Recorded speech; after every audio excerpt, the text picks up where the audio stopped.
Now it says, which you shall proclaim in their seasons, but these are the set apart times, H4150. Now let's go to Psalms 104 and 19.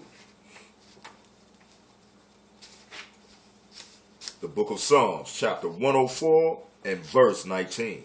He appointed the moon for seasons. He appointed the what? He appointed the moon for seasons. That word there, moon, is actually Uriach. He appointed the moon, the actual moon, for seasons. Now that word seasons is the word moed, H4150.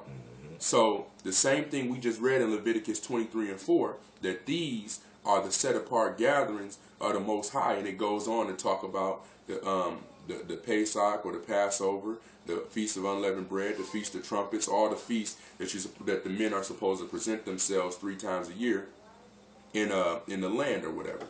So it's telling you that he appointed the moon for these set apart gatherings. He appointed the moon for these appointed times right here in Psalms 104 and 19. Crystal clear.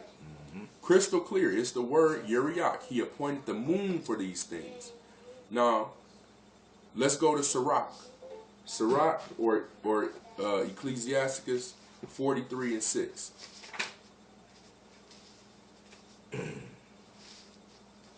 The book of Sirach or Ecclesiasticus, the 43rd chapter and the 6th verse. He made the moon also to serve in her season for a declaration of times and a sign of the world.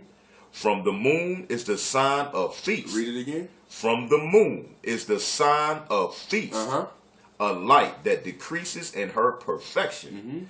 The month is called after her name. The month is called after the moon's name. Read. Increasing wonderfully in her changing, being an instrument of the armies above, shining in the firmament of Shamayim. See that? Same thing that we just read in the scriptures, crystal clear, that the feasts are they go off the lunar cycle. Now, I'm going to read something. We're going to read. Let's go to 1 Samuel 20 and 5, because I want to show too how this new moon is actually talking about the moon, and we know that the evening and the morning are the first day. If the sun determined when the feasts were, then the days would have to begin. It was day and not evening. But this is going to show you right here, this account. 1 Samuel 20 and 5. 20 and 5. The book of 1 Samuel, chapter 20 and verse 5. And David said to Jonathan, behold, tomorrow is the new moon. Tomorrow is the new moon, which it was one of the ordained new moons that was supposed to be kept as a set apart gathering. Read. And I should not fail to sit with the king at meat, but let me go, that I might hide myself in the field until the 3rd day at evening. Now, to the 3rd day at evening. Now, this Jonathan, this was the son of the king, and he and David were real tight, and the king wanted to harm David, so David wanted to hide himself. He didn't want to sit with him. Just jump down to verse 24. Verse 24. So David hid himself in the field, and when the new moon was come, the king sat him down to eat meat. The king sat down to eat meat, or they had a feast. Read. And the king sat upon his seat, as at other times, even upon a seat by the wall. And Jonathan arose, and Abner sat by Saul's side. And David's place was empty.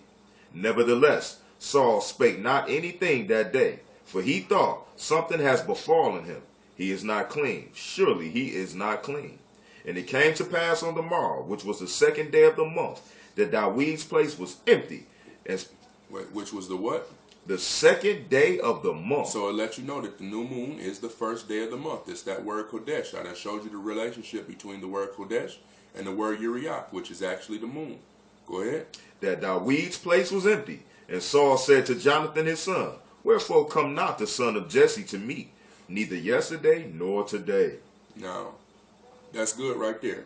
We're going to get the same account out of Josephus to even show you that this was this new moon. Let's go to Antiquities, book 6, 11, book 6, chapter 11, and I guess it would be section 9. Section 9. Okay.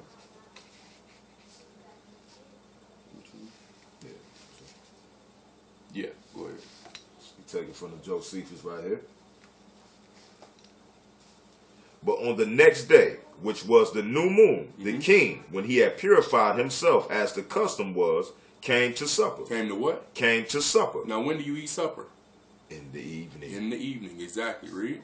And when there sat by him his son Jonathan on his right hand, and Abner, the captain of his host, on the other hand, he saw David's seat was empty, but said nothing, supposing that he had not purified himself, since he had accompanied with his wife, and so could not be present.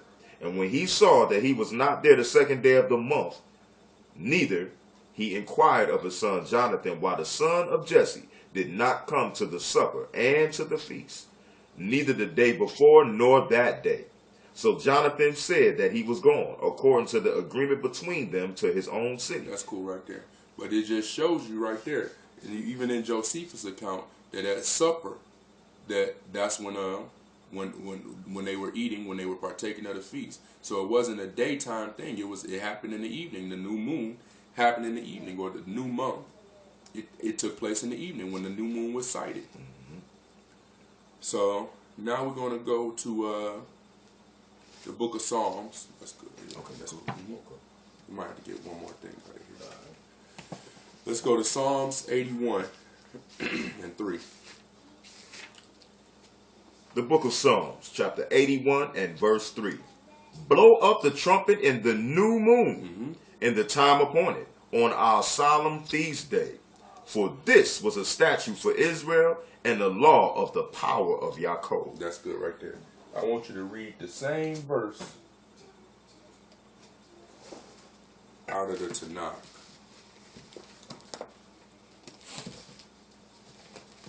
JPS, Tanakh.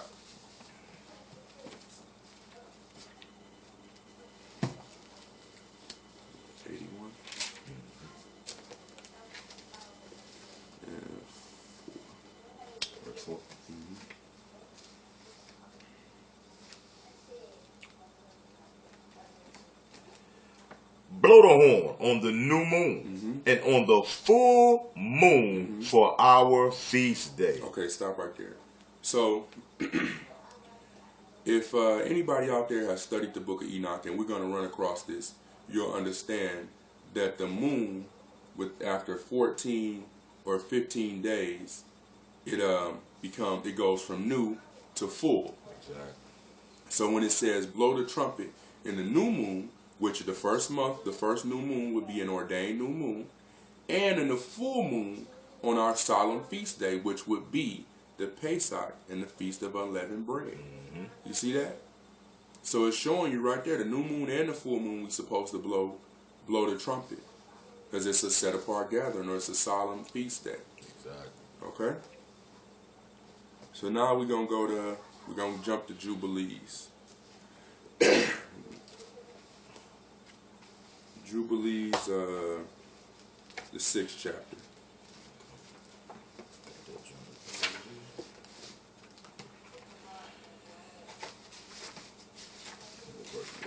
Let's start at verse 23. Okay. Book of Jubilees, chapter 6 and verse 23. And on the new moon of the first month, and on the new moon of the fourth month, and on the new moon of the seventh month, and on the new moon of the 10th month, are the days of remembrance, and the days of the seasons in the 4 divisions of the year. These are written and ordained as a witness forever. And Noah ordained them for himself as festivals for the generations forever, so that they have become thereby a memorial to him. Go ahead. And on the new moon of the first month, he was told to make an ark. And on that day, the earth became dry, and he opened the ark and saw the earth. Okay, so that lets you know that I believe Noah told the people it was going to rain for 120 years.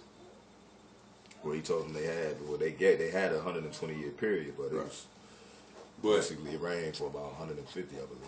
Well, it's telling you right here that the same day he was told to make the ark was the same day that the ground dried up. Right. It was the new moon of the first month.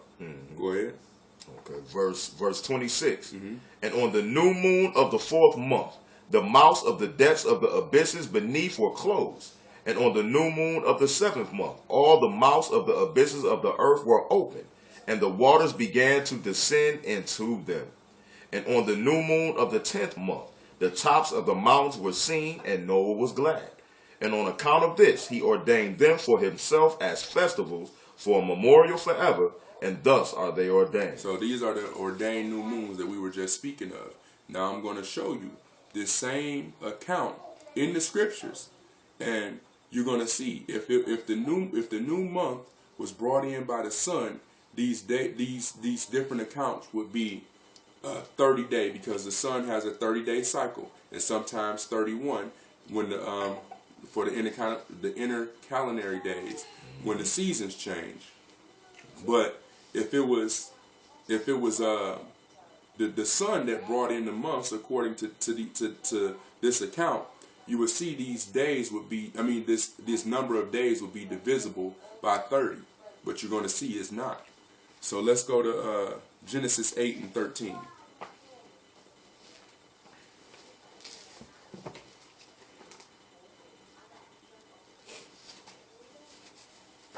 We're going to go back to Jubilees too.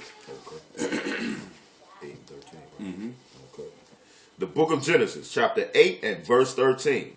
And it came to pass in the 601st year, in the first month, the first day of the month, the waters were dried up from off the earth. And Noah removed the covering of the ark, and looked, and behold, the face of the ground was dry. Same thing we just read in Jubilees. Let's jump back to chapter 7 and verse 11. Chapter 7 and verse 11.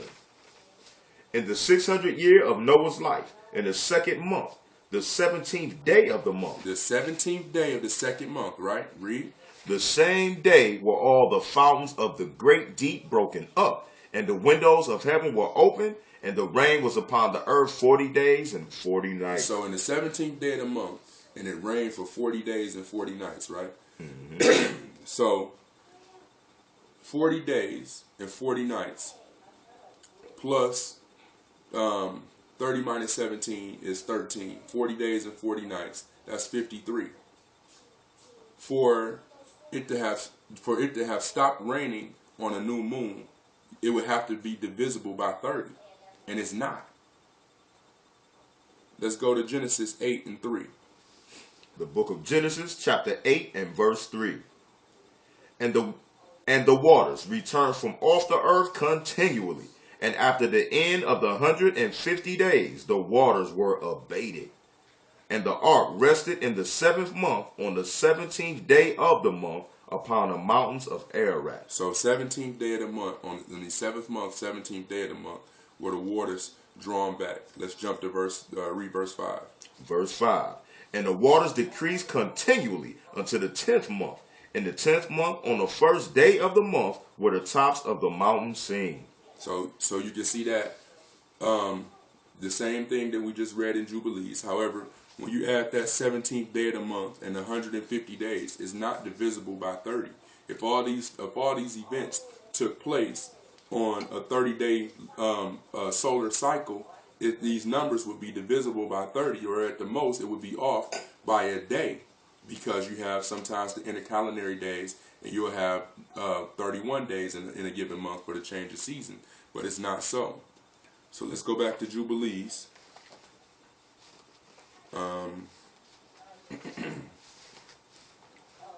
Let's start at verse 29. The book of Jubilees, chapter 6 and verse 29. And they placed them on the tablets of the Shamaim. Each had 13 weeks. Their memorial passed from one to another, from the first to the second, and from the second to the third, and from the third to the fourth. And all the days of the command shall be 52 weeks of days, and these shall make the entire year complete. Thus it is engraved and ordained on the tablets of the Shamaim, and there is no neglecting this command for a single year or from year to year. And you shall command the children of Israel that they shall observe the years according to this reckoning, 364 days. Now that is a solar cycle, 364 days for a solar year. The sun and the stars do make a yearly